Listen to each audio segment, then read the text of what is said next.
Hey guys, my name's Jim Adams. This is my wife Teresa. We're the co-founders of Family Matters First. You can visit us on the internet at FamilyMattersFirst, all spelled out, .org. FamilyMattersFirst.org. What we want to talk to you about today is about, I like to call this, what to do before you say I do. Teresa is a licensed professional counselor. She has her master's in marriage and family therapy. We work together with couples to really make a difference in their marriage. One of the things we do is we also counsel with premarital couples. So before you get married, it's a great idea to mix in some counseling. The average amount of money spent on a wedding in this country is about $20,000, not including the honeymoon, about $20,000. Now, while most people spend almost $20,000 on a wedding, which is a day, they spend virtually nothing on a marriage which is designed to last a lifetime, literally a lifetime. So we've had some tremendous success working with couples before they get married. We've even had couples decide, and this is not a bad thing, after going through the premarital counseling, decide not to get married. So that's better than getting married and deciding that you've made a mistake or it's horrible or it's not working out. So we want to talk a little bit about what we see with couples who are engaged, who are seriously dating, who are thinking about getting marriage. So, Teresa, what are some insightful, hey, make sure you don't get married until you've done this advice? Well, the one thing I'd love to point out, and I pointed out early, is that premarital is so important because you want to understand that the marriage is a covenant. It is not a contract. And so it is not something you can just go to the courts and you can go to the courts and do it, but God ordained marriage, and it is His ordinance. So it's not a contract where we can, even though you can get divorce, it is not His plan for marriage. Let me just explain the difference in a covenant and a contract. Mm-hmm. A contract is more of a legal agreement that says, if you do this, I will do this. So a contract is more of a, hey, both parties are agreeing. A covenant is a situation where I agree to do X no matter what Teresa does or doesn't do. Exactly. So a marriage is a covenant, not a contract. Mm-hmm. And that reminds me of another word that people understand, commitment. Right. Commitment. When you and I got married almost 26 years ago now, we said, hey, divorce is not even an option. I mean, the idea that we might get divorced is unacceptable. And quite frankly, we didn't have premarital counseling. No. We didn't know to get any help. But we did understand shortly after being married, hey, we've both been to college. We've both been to graduate school.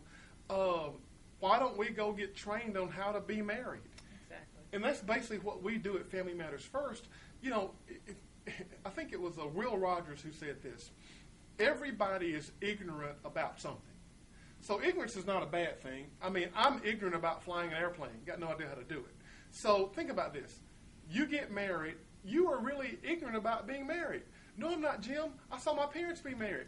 Yeah, well, maybe what you saw with your parents was a poor example. You know what I mean? So maybe you've learned the wrong way to be married. So what we offer is just a system for coming in and really teaching and training you on how to be married. And if we can help you even after you're already married.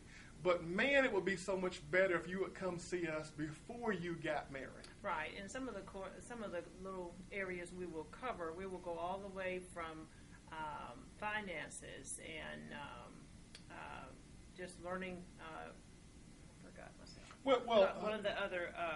Well, we talk about finances, like we see this a lot. Separate accounts, separate checkbooks, mine and his as opposed to ours. Right. His and hers as opposed to ours. Conflict resolution. Now that. Okay. Now see how to do that. Communication. Conflict resolution. Okay. See, we see a lot of couples who, oh my God, our marriage is not going well because we're in conflict. Well, see, conflict is not an if but a when. Right. So the fact that you're in a marriage and there's conflict doesn't mean that there are problems. It means that your marriage is probably going quite naturally. Now, the issue is how you're going to handle those conflicts. Exactly. So the commitment, the conflict resolution, it's a covenant, not a contract. Communication. Got to do that. Communicating. In fact, we have 2 sessions on communicating. Now the reason that's so important is because and this seems so trite, it's not even worth repeating, but I'm going to repeat it anyway. Men and women are different. You know, Teresa, And that's a good thing. and that's a good thing. That's a good thing. As a matter of fact, one person has said, it's a good thing that we're different and we're both the same, then one of us would be unnecessary. Right. So it's great that we're different. But those differences kind of cause confusion. You know, I don't understand why Teresa reacts a certain way. I don't understand why she thinks a certain way. Doesn't mean she's wrong and I'm right. We're just different. Right. But those differences can drive a marriage apart if you're not aware of those differences, understand how to cope with them. Absolutely. So that's just another example for you guys who haven't gotten married yet, but you're seriously considering it. You know, let's think about premarital counseling. And again, we can do that in the form of an intensive, or we can do it in the form of weekly sessions. You can visit us at FamilyMattersFirst.org, FamilyMattersFirst.org, or email us at marriageisfun, and it is, marriageisfun@gmail.com. My name's Jim Adams, my bride of Teresa. 26 years, Teresa. We hope to see you soon. All right.